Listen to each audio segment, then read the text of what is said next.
You know what's interesting about highly intelligent people? They rarely look the way we expect them to. We often imagine someone with a very high IQ as obviously brilliant, constantly speaking, or showing off knowledge. But psychology research suggests something different. Many people with extremely high intelligence actually display subtle behavioral patterns that don't always look like intelligence at first glance. Carl Jung, the Swiss psychologist who pioneered analytical psychology, spent years studying exceptional individuals and noticed they operated differently. Du Bois, the first black PhD from Harvard, experienced this firsthand. He wrote about the talented 10th, exceptional minds who see patterns others miss. And that different way of processing shows up through certain everyday habits.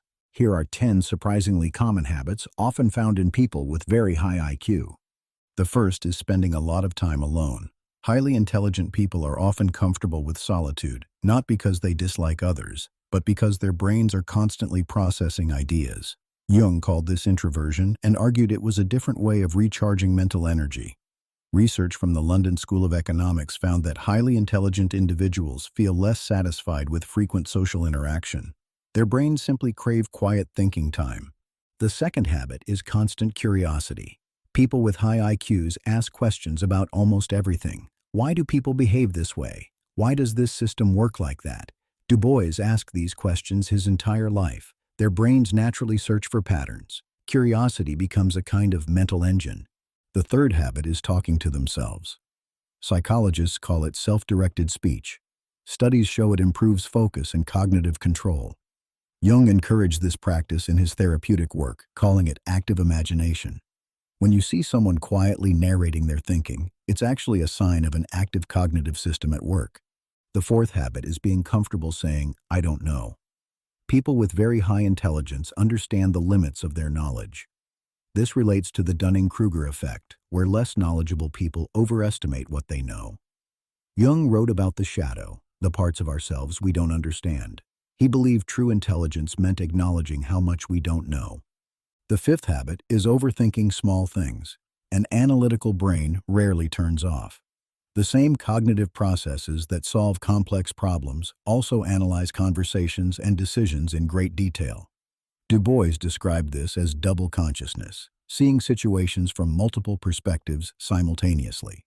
It's mentally exhausting, but cognitively rich. The sixth habit is a strong sense of humor. Humor requires complex cognitive processing.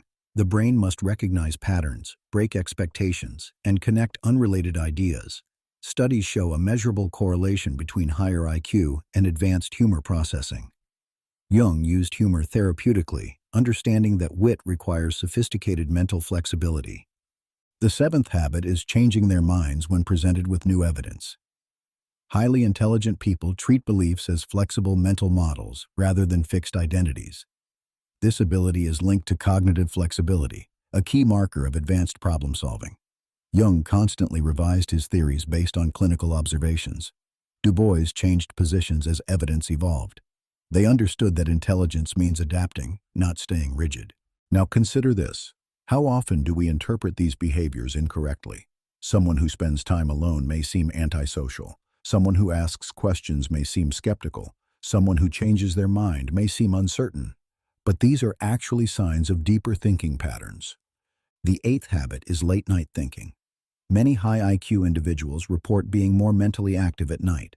Some researchers connect this with cognitive flexibility and easier adaptation to non-traditional patterns.